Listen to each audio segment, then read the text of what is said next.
if you forecast out the transformation that we're going to see across all societies because of AI, robotics, sensor technology, the speed in which this change is going to occur, I could argue in the developed countries, the big winners are countries that have shrinking populations. Okay, that's something that most people never talked about. You know, we always used to think shrinking population is a cause for negative growth. But in my conversations with the leadership of these large developed countries that have xenophobic immigration policies, they don't allow anybody to come in, shrinking unemployment, shrinking demographics, these countries will rapidly develop robotics and AI and technology. And if the promise, I didn't say it's going to happen, but if the promise of all that transforms productivity, which most of us think it will, we'll be able to elevate the standard of living of countries and the standard of living of individuals, even with shrinking populations. And so the paradigm of negative population growth is going to be changing. And the social problems that one will have in substituting humans for machines is going to be far easier in those countries that have declining populations. You leave behind a legacy of having transformed the world into I would say, into information society. Now, if you look forward and at your next career step, career may be not the right word here, but at your next life phase, what would you like to see as your legacy in 10, 15 years? Of the new work? Of the new work, yeah. Of your new function.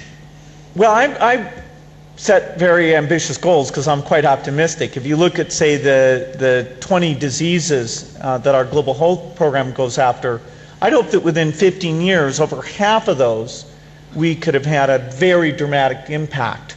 You know, huge change in the mortality rates in developing countries, which then has this effect of reducing population growth. That's this big benefit that then makes everything like education and nutrition a lot easier. So I have very high expectations there. I hope many will follow you. We will facilitate it in any case, because that's the mission of the World Economic Forum. What in the world do lizard people like Yuval Harari? One possibility is this creation of a new massive class of useless people. Another possibility is the division of humankind into different biological castes, with the rich being upgraded into virtual gods and the poor being degraded to this level of useless people. I feel in your earbuds, smartwatch, and headset. The newest way to monitor attention is through a device like this one. And video games all have in common. These earpods, much like the video you watched earlier, are earpods that can pick up brainwave activity and tell whether or not a person is paying attention or their mind is wandering. This is what we're going to discuss in this video. Now we see the creation of a new massive class of useless people. As computers become better and better in more and more fields, there is a distinct possibility that computers will outperform us. In one experiment, Penn State researchers were able to show that by monitoring brainwave activity with AI in a factory setting, the robot could sense stress levels in the individual and change the speed with which they were giving tasks to the human, calibrating it so that rather than suffering from cognitive overload, it would bring it to levels of cognitive load. In most tasks, and will make humans redundant. And then the big political and economic question of the 21st century will be, what do we need humans for? Or at least, what do we need so many humans for? Do you have an answer in the book? At present, the best guess we have is keep them happy with drugs and computer games. but this doesn't sound like a very appealing future. Even wearable technology, I don't think is going to decode complex thought, but it is going to decode a lot more. And already, gamers have figured out, for example, while a person is wearing a headset, how to, prime a person through their brainwave activity to be able to decode their PIN number and their home address. So you don't have to have your full complex thought decoded to reveal your thoughts, right? It gets at what we think thought is. And how do you decode somebody's PIN number? You flash a series of numbers and see how their brain reacts to them? So you have recognition memory signals that are preconscious and subconscious, and this is part of why it's been used, for example, by governments to interrogate criminals. How lizard people are using technology to get to know you better than you know yourself. But we know it works both ways. The government has enormous power to shape the opinions and desires of the population, and this power only increases today with the new technologies of surveillance, mass surveillance, and social media, and so forth. So when the government can, the government is not just responsive to the will of the people, it can shape the will of the people. That's what we're going to discuss in this video. Now, before we get started, here's what I need you to do. I need you to share this video. I'm telling you, it's going to be good. It's going to be good, mother fluffer. It's going to be real good. And I want to address something real quick before I get off to the races. For some strange reason, when I say mother fluffer, people's ears are hearing something different. I want to be clear with you. If your ears hear a curse word, then that's something wrong with you. Because I'm not cursing. I said mother fluffer. Something wrong with your ears. You might want to go get them things checked out. Or you might want to check your heart to see what you're interpreting inside of your body. Because I ain't saying nothing but mother fluffer. Now, with that being said, ladies and gentlemen, the one and only James Williams Darkwaters, I'm back. And here's what I need you to understand. And somebody said, yo, DW, why you keep hitting me with this dude? This dude is disgusting. He's disgusting. I have to. It's important that you understand what's being said to you. It really is. Because if not, you don't get what's really going down out here in these streets. So I gotta hit you with old Urano Havari telling you exactly what he's gonna do, because he's the prophet of the lizard people. And so everything that this man says that they're gonna do, you gonna see that they're doing it. Now, hand clap. Congratulations. Klaus Schwab stepped down today from the World Economic Forum. I'm hoping that someone worse than him does not step into place, but you never know. We don't know what's going down out here in the streets. I want to caution you guys, the Birdman hand rub is really kicking off in the news. Everywhere you turn, I'm talking about that Birdman hand rub. You know what I'm talking about? Brrr. Get ready. Don't be a coward this time. Don't let them tell you what to do. And like I said, don't buy no whole bunch of toilet tissue, because that's going to be the obedience test. You got to test to see if you're listening and if you're scared enough to obey them. The last time we went through it, they told you, oh, we're going to have a run on toilet tissue. We might not have any toilet tissue. Everybody ran out and bought toilet tissue. That's how they knew they was ready to move y'all to phase number 2. We got them all going out and doing something that don't make door aisles at full speed and then quickly start loading up their carts. Within moments of this Costco opening, a sea of shoppers came back to this area where the water and paper goods are stored. Our camera crews were allowed exclusive access inside the store before it opened. General Manager Thad Kalez says customers were waiting up to 3 hours for supplies to be restocked. So now some products are limited to 2 items each. Right now there is a limit on paper goods, all tissues, paper towels, and water. At checkout, hundreds of shoppers, some wearing... You can wipe your behind with a napkin if you need to. You can use Charmin. You can use that Scotty towel, that paper towel out the kitchen if you had to. No, they got you running out buying boxes. So, understand, that's the obedience test that they're going to put you through to see if you are obedient. Now, that being said, let's get rolling on the video.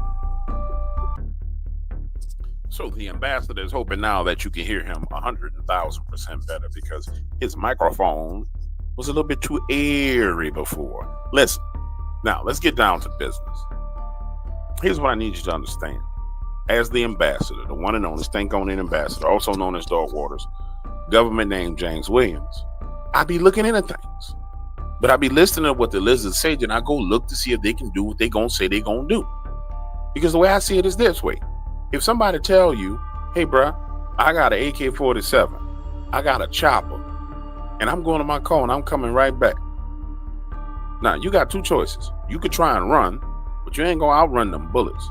Or you can run with him to that car and try and beat him to getting that chopper out the trunk. You understand what I'm saying? So I've run to the car. If you getting in the car, I'm getting in the car with you. It's all gun. It ain't your gun, it's all gun. We both getting our gun. You understand what I'm saying? And so I'm out here in these streets trying to get the gun with the people, trying to see what's going on. That's just how I see it. So I get to looking for the gun. Look left, look right. Oh boy. They got rocket launchers. They got grenades. They got javelins. They got all kind of stuff. Don't believe me?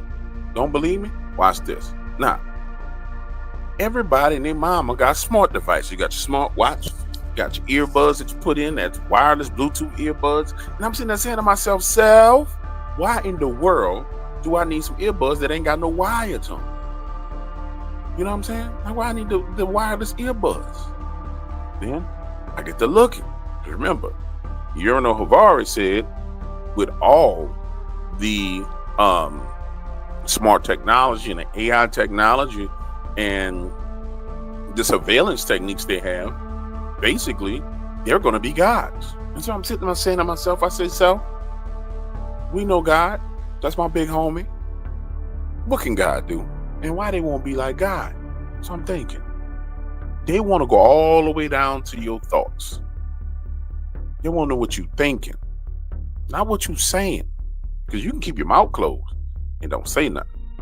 You can talk like others, but think like different than everybody else. No, they only want you to have an option to think the way you want to think. And this is what I'm going to say to y'all, man. For those people out there who don't understand that this is nothing more than Satan his damn self, man, you missing out. You's a dumb mother fluffer. And I'm going to say this. If so happen to be that one of you people who work for these mother fluffers see my video, I'm going to need you to reconsider your whole life's goals. And think about something else to do with your time. Because all you're doing is ushering in destruction. All right.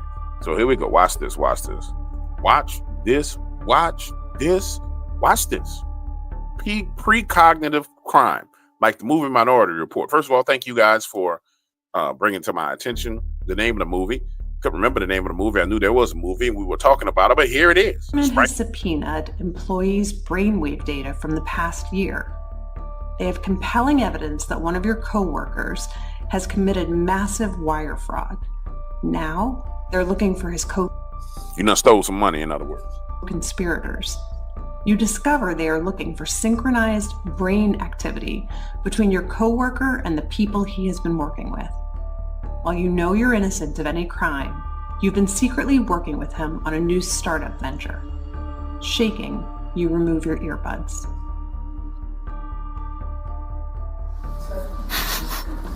What do you think? Is it a future you're ready for?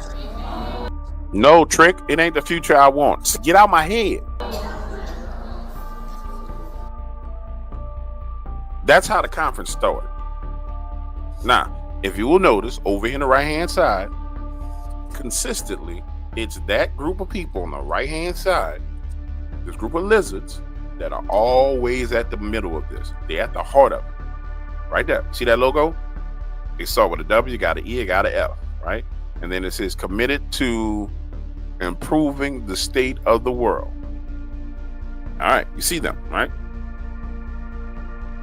So, want to know where Minority Report comes from? Comes from these people. They're the Minority Report people. But no, it get worse than that, y'all. Now, I'm letting you hear what they got to say. And it's important that you hear it in their own words as I talk about what I'm saying. Because I don't want you to sit there and say this Stank-O-Nin is crazy. He a conspirator. You a conspirator. No, this not conspirator. This is what these people saying in their own words. Remember, you on the block. We all hanging out. Everybody. I step on somebody's shoes. There's 20 of us out there. Dude get mad. He's like, man, I'm going to get my chopper. I'm about to kill you. Now, y'all take off running. I'm running behind him. He's not getting to that chopper. This is what we're doing. We're running behind them. Everybody else won't run from them. We run up, get close to them. We won't see what you're doing. Make sure you don't get to the chopper. Get to the chopper. Get to the chopper. Wearable technology, I don't think is going to decode complex thoughts. Now, hold on. Let's start here. First of all, I want you to look at this lady. Take a good look. Let's see if I can get the look in her eyes, because you're going to see the same eyes as everybody else. But it is. There go my eyes go. The one thing you're going to find in common with all these people is they got soulless eyes. I mean, they really, really do have soulless eyes. It's because they're so bought into this system that they think is going to make them gods. Remember, Yuval Harari was saying, well, how did he say it? He said, humans, what do we need so many humans for? And it's going to be a two-class society. Those who become virtual gods and those who are useless humans. He don't say humans, he says humans.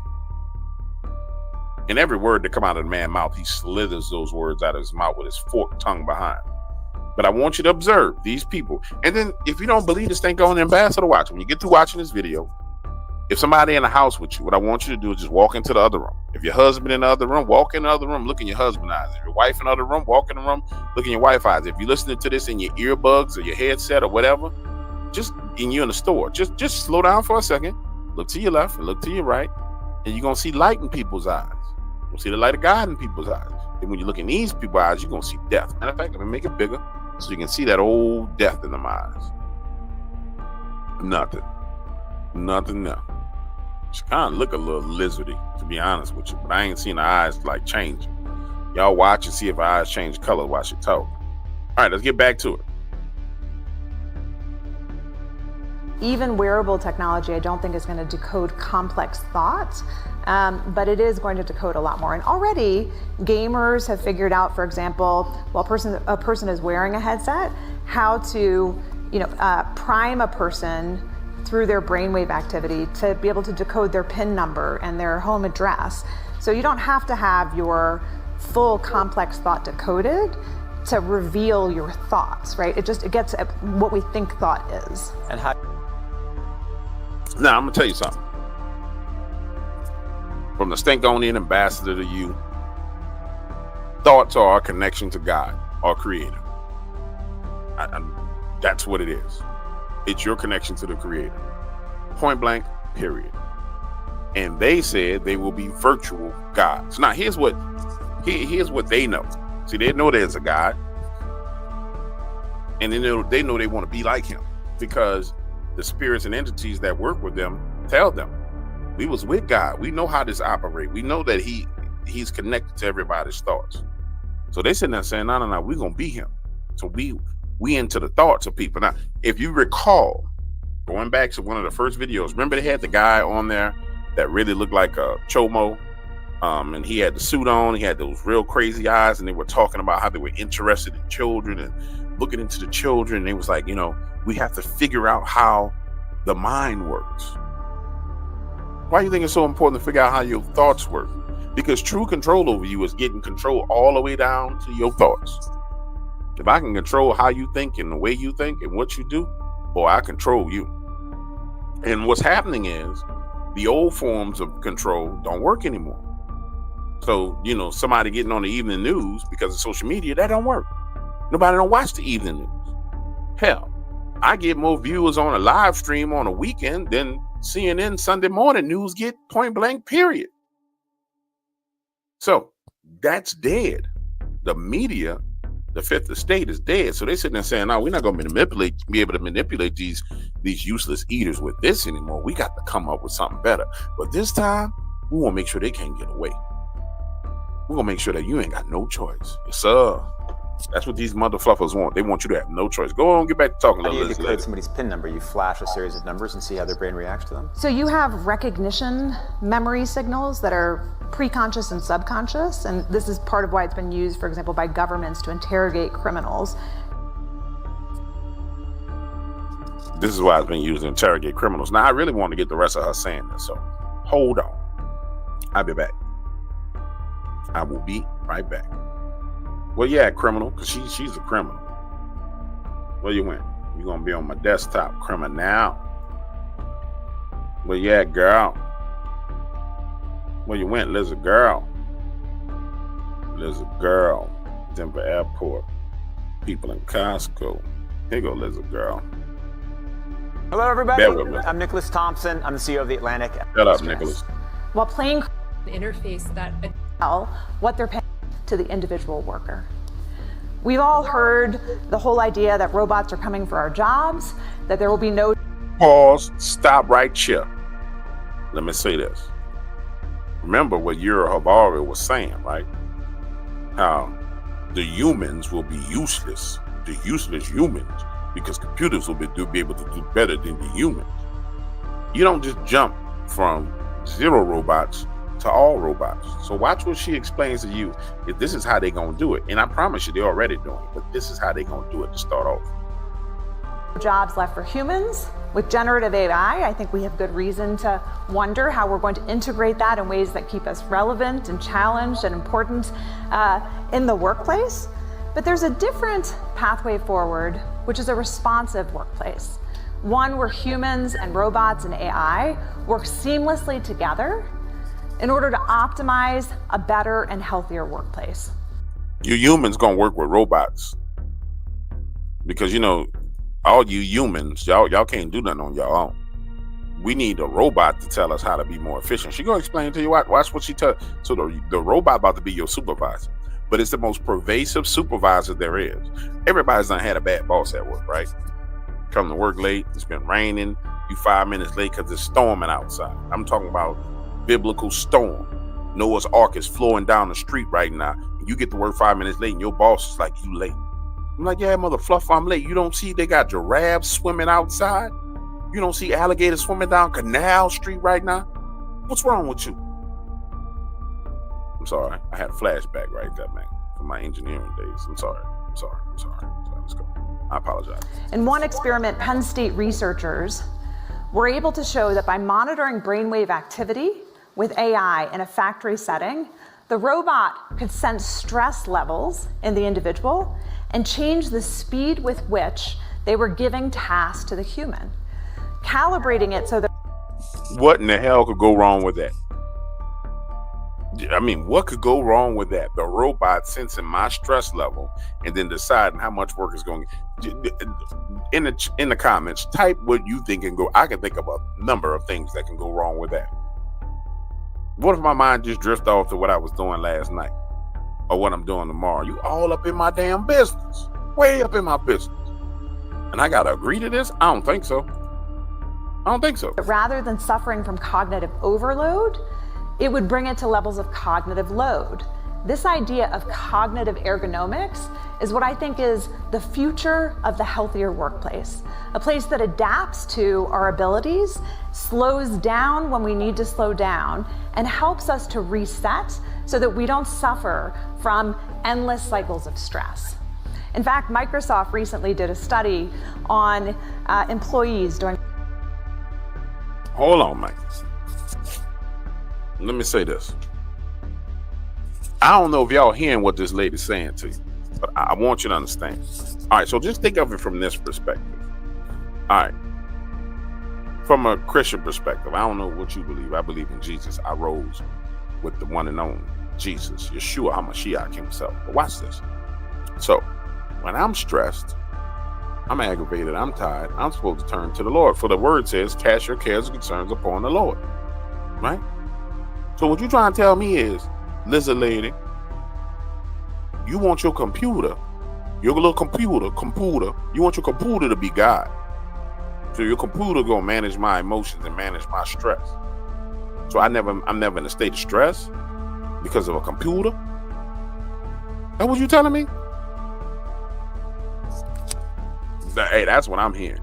I don't know what y'all hearing, but that's what I'm hearing right now. The computer don't worry, the computer gonna take care of it all. It's your daddy, it's God, it got you.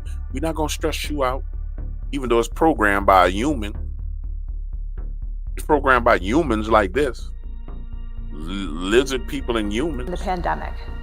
Using brainwave activity, they were able to discover a couple of interesting insights. One is Zoom-based or other video-based meetings are more tiring for our brains than in-person conversation. Hold on, how they figured that out? Rewind. So, hold on, bro. Did you hear what she just said?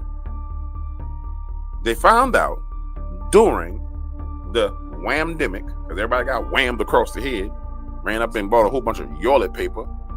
Matter of fact, I'm taking the H and the W out of every word moving forward. In the T's. It's not even toilet paper, it's toilet paper. And I'm taking the P out too. It's a yamdemic that people were stressed. But hold on. What you trying to tell me is that you was doing this during that time period and it was a test run? So you saying you was testing people back then, mother fluffer? That's what it sounded like she said to me. Hold on. To slow down and helps us to reset so that we don't suffer from endless cycles of stress. In fact, Microsoft recently did a study on employees during the pandemic. Using brainwave activity, Hey, if you work for Microsoft, hey homie, if you work for Microsoft, and I think it's funny, old Billy Gates named his company after the size of his Microsoft. But anyway, nonetheless, the point I'm making to you is this. If you work for them people, they're all up in your business. They're way up in your business. You might want to get you might want to start your own company. They're going to do you dirty. we were able to discover a couple of interesting insights. One is Zoom-based or other video-based meetings are more tiring for our brains than in-person conversations. And this is because of misaligned gaze, because of also the way we've scheduled it. People do back-to-back meetings where you had 5-minute breaks in between. They also discovered something else that's quite interesting, which is that the different backgrounds for each person is also more stressful for the brain. So they introduced together mode, which has the same shared background for each of the people who are on the screen, which brings down stress levels, all responsive to brainwave activity. Hold on, bro. Hold on. All right, rewind. Your brain. So let's go back 3-4 years ago. People at the store getting toilet tissue, going crazy. You go in the line, people say, "You too close to me. You too close to me." Everybody working from home. So what you trying to tell me is, lizard lady, what you saying to the State-Gonian ambassador? Because you think we're crazy. What you saying is, during a time period where everybody's immune system needed to be high, and we know that stress lowers the immune system, y'all was stressing people the hell out, even when they was locked up at home. That's what you saying to me, little lady, little lizard lady. I'm starting to think she's a lizard. I'm not gonna go there fully. I'm not gonna call her a lizard 100%. I'm gonna give her, she 30, 90 lizard. All right, let's keep it moving. These are innovations that can make our lives better. I want your damn innovation. Forward? In some ways and in some contexts, surveillance of the human brain can be powerful, helpful, useful, transform the workplace, and make our lives better. In 0 ways do you need to be surveilling nobody's dang on brain. It's invasive. It screws over people's privacy. It's demonic. It's backwards. It's unhealthy. The simple fact that you can fix your lizard mouth to say that means you ain't human. I don't care how much money they're paying you, girl. It also has a dystopian possibility of being used to exploit and bring to the surface our most secret self. Yeah, because y'all want to know the real, they want to know the real self of people. They don't want you to be able to hide from them. They want to know the real you. Yeah. They want to know the secret you. The secret place. They actually want to be able to know your heart, because if you know a person's mind, you truly know their heart. It threatens fundamentally what our own self-identity is in some ways, and threatens to become a tool of oppression. All right, so she lined up the pros, she lined up the cons. Let's see how she swings away from this conversationally. I'm very interested in how she's going to swing away from this and make it all right. Let's listen. But we can make a choice. But, here we go, but. We can make a choice to use it well. We can make a choice to have it be something that empowers individuals, that helps them gain insights into their own mental health and well-being, improves their own productivity and wellness, and sets them on a pathway where, like quantifying your heart rate or other kinds of health, it can be something that unlocks potential for humanity. We can't decode speech, and we may never decode full thoughts from the brain using simple wearable devices. But that doesn't mean that there isn't a lot we can already decode. There isn't a... Oh, she about to get to the juicy part. She about to tell you what they're doing to you right now. Wait for it. Like it's like, wait for it. Lot that we will not be able to decode in the coming days. As AI becomes more powerful, as the sensors become more powerful, more and more of what's in the brain will become transparent. I believe we have to start by recognizing a right to cognitive liberty. This is a right to self-determination over our brains and mental experiences. It requires that we update existing international human rights like freedom of thought, mental privacy, and self-determination over our own mental experiences. Bruh, the simple fact that we got to have a conversation as to whether my thoughts is a part of human rights lets you know that they don't think you human, that you an animal. The simple fact that this even has to be said is a damn problem. And I'm getting ready to go full Sam Jackson. I'm trying my best to hang in there. But I'm getting a headache because this is so dang on demonic that I'm like getting a side headache right here. Because it's just pure on demonic. It's just straight up demonic. But I'm not going to go Sam. Let's keep it moving. But that's not enough. We have to do more, and corporations have to adopt best practices for Here we go, back to corporations. The implementation of this technology. That requires being transparent about what data is being collected and for what purposes. Focusing on positive uses for employees.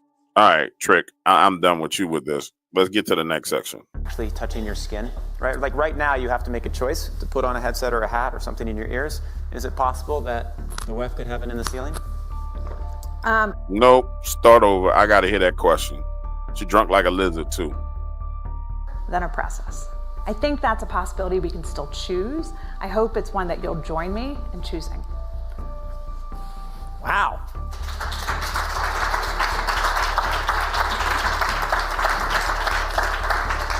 The simple fact that each and every one of those humans clapped instead of somebody throwing a bottle of water at this lady disturbs me.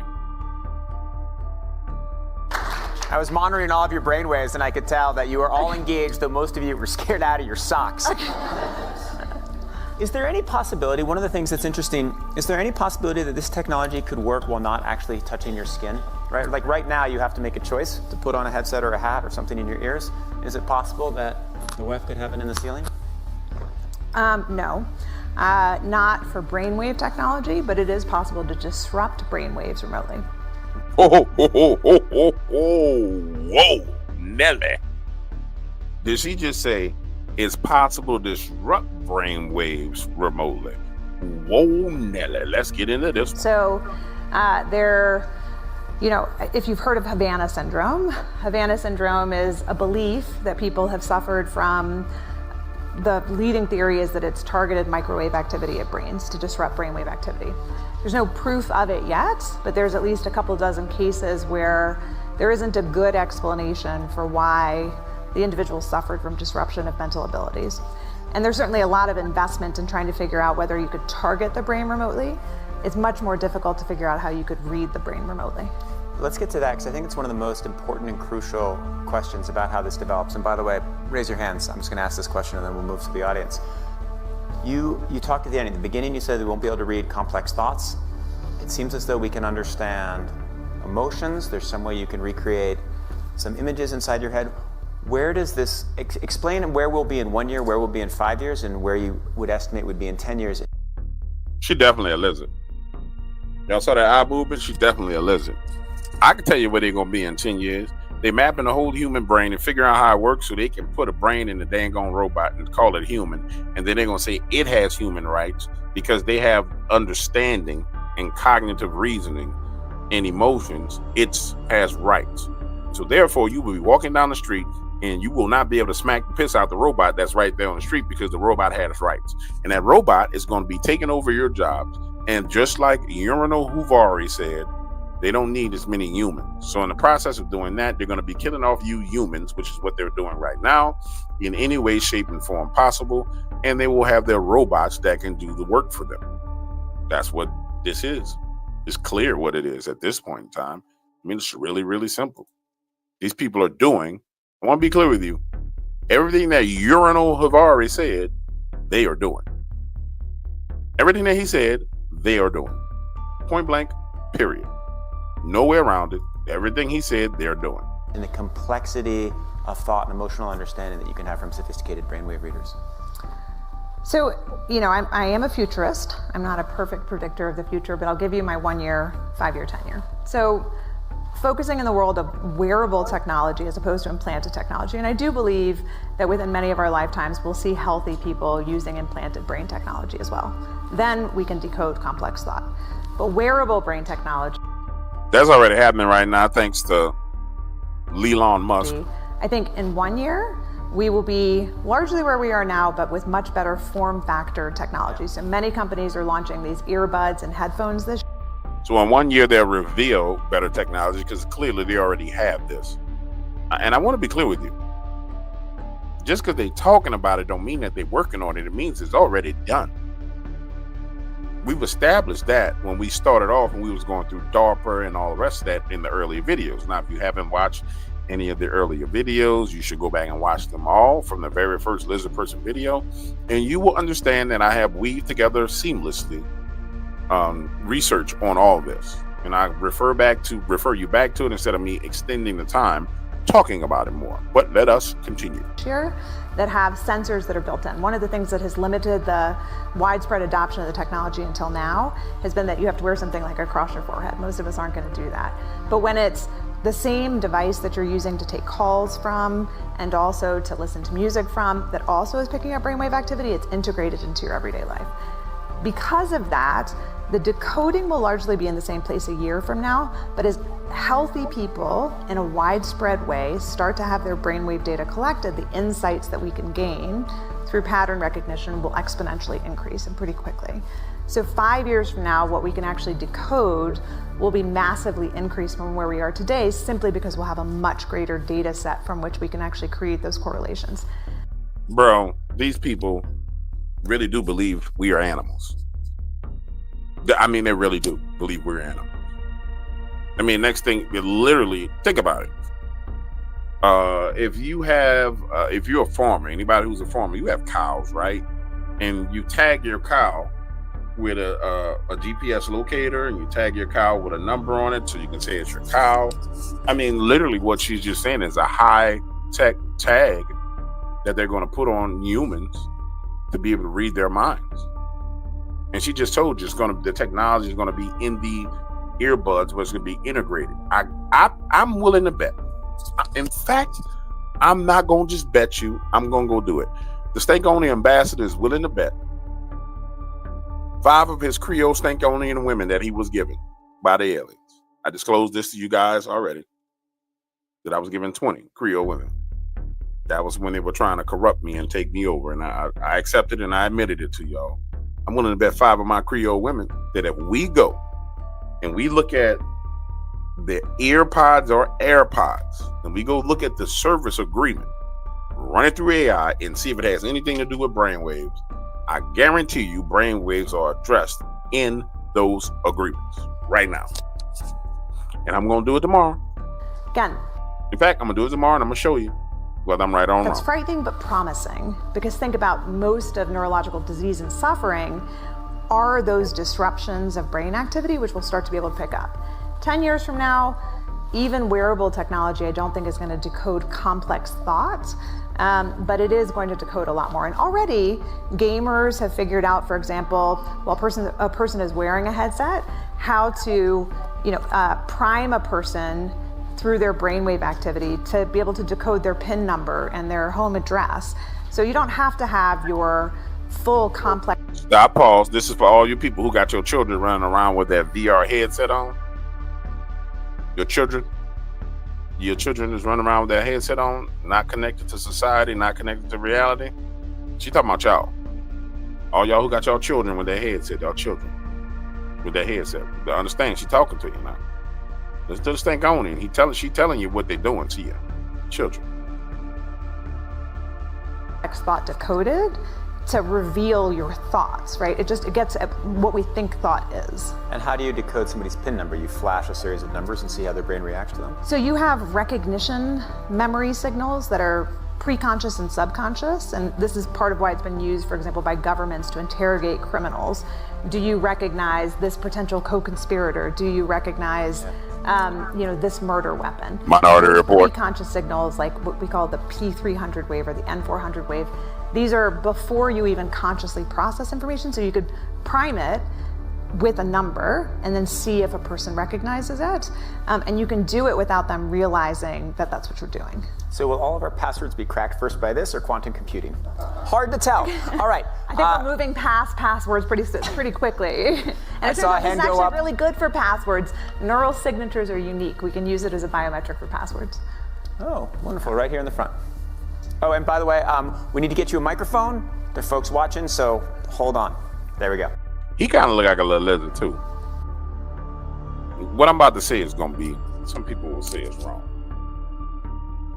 But have you noticed that every man that's on these panels look like they never climbed a tree? They look like they never rode a bike when they was a kid. Look like they never went hunting, never went fishing, never had a fist fight. Have you noticed this?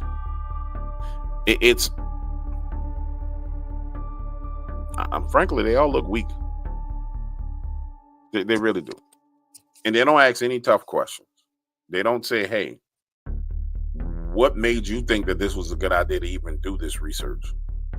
They don't chunk down. It's just, oh, we're all on the same team. This is amazing stuff. Thanks. Oh, it's about to be a terrible question. There is a ton of need for government rule setting in this. Yeah. Not to be pessimistic on it, but having worked in government and seeing the number of things that government needs to try and get ahead of. Right. I am pessimistic that government is going to be on this. Yeah. Ain't no need to be pessimistic. The government about to exploit it, homie. See, this is where you got to keep it real. This is the Stankonian ambassador in the front row. This is me replying to, ma'am, James Williams, Stankonian ambassador, YouTube. How are you today? I'm well. Here's the question I have for you, ma'am. This is going to rely heavily on government regulations.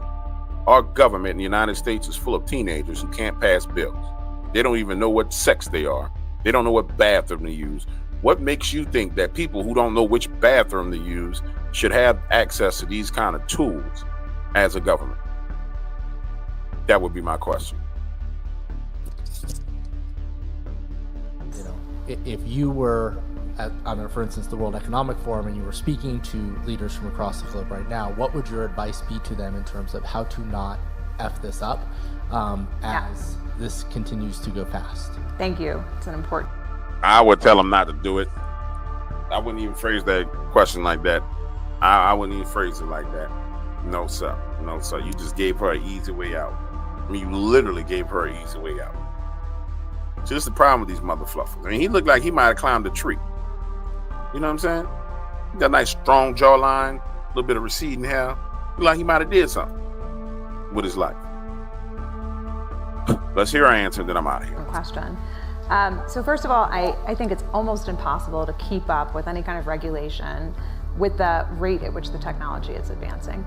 This title, The Battle for Your Brain, refers to the book that I've written on the same topic. And in it, I propose this right to cognitive liberty as a default starting place. That gives, I think, all of us a starting place for how to think about it, changing the default rules to give people a right to self-determination over their brains and mental experiences. We don't have to wait for human rights to be updated to operate as if we have cognitive liberty. Oh my goodness. Oh my goodness. See, this is the problem I have with these motherfuckers. I really do have this problem with you motherfuckers. It sounds fantastic. But anybody with common sense knows that that ain't gonna work. That it's gonna be exploited. Bring it down to the lowest level. Charlie, Ricky, Bobby. They out there in the streets. They hustling, trying to do what they do. They trying to get paper. You give them a gun that can shoot bullets around corners, and the bullet is going to biometrically turn the corner, go through windows, go through walls, and hit the target. But you say, hey man, you know, I got this new weapon. But I need you to understand something, man. This weapon's so powerful. You know, it could really do some damage to a lot of people, man. So we gotta have rules and regulations on how you gonna use this. But Charlie, Bobby, and Ricky is criminals. And we've established that majority of these people in these governments are criminals. How the hell you got a damn $140,000 a year salary, but you were $15 million? You were a billionaire, and you've been in government for 20 years. So we have established that they ain't no different than Bobby, Ricky, and everybody on the corner. They all the same. Difference is one of them playing white collar crime. So what you trying to tell me is this is what you want to stake on the ambassador to believe, motherfluffer, that you can give this type of stuff, this access to them type of people, criminal, and they ain't gonna take advantage of it? Oh no. You can put whatever law and rule in place you want. And just like Bobby, Robbie, and Ricky, and Mike, they felons. They still got pistols on them. They know if they get caught, they're going to prison, but they still got the pistols. They know it's going to violate their probation, but they got them pistols. You trying to tell me these entitled people who never get caught, don't never get in no trouble, you going to give this to them and say, oh no, you can't violate human. No, what they're going to do is they're going to find a way to work around your bill and your law. You need to not do this, lady. Nobody needs to do this. This is the Stankonian ambassador. I'm out of here before I lose it.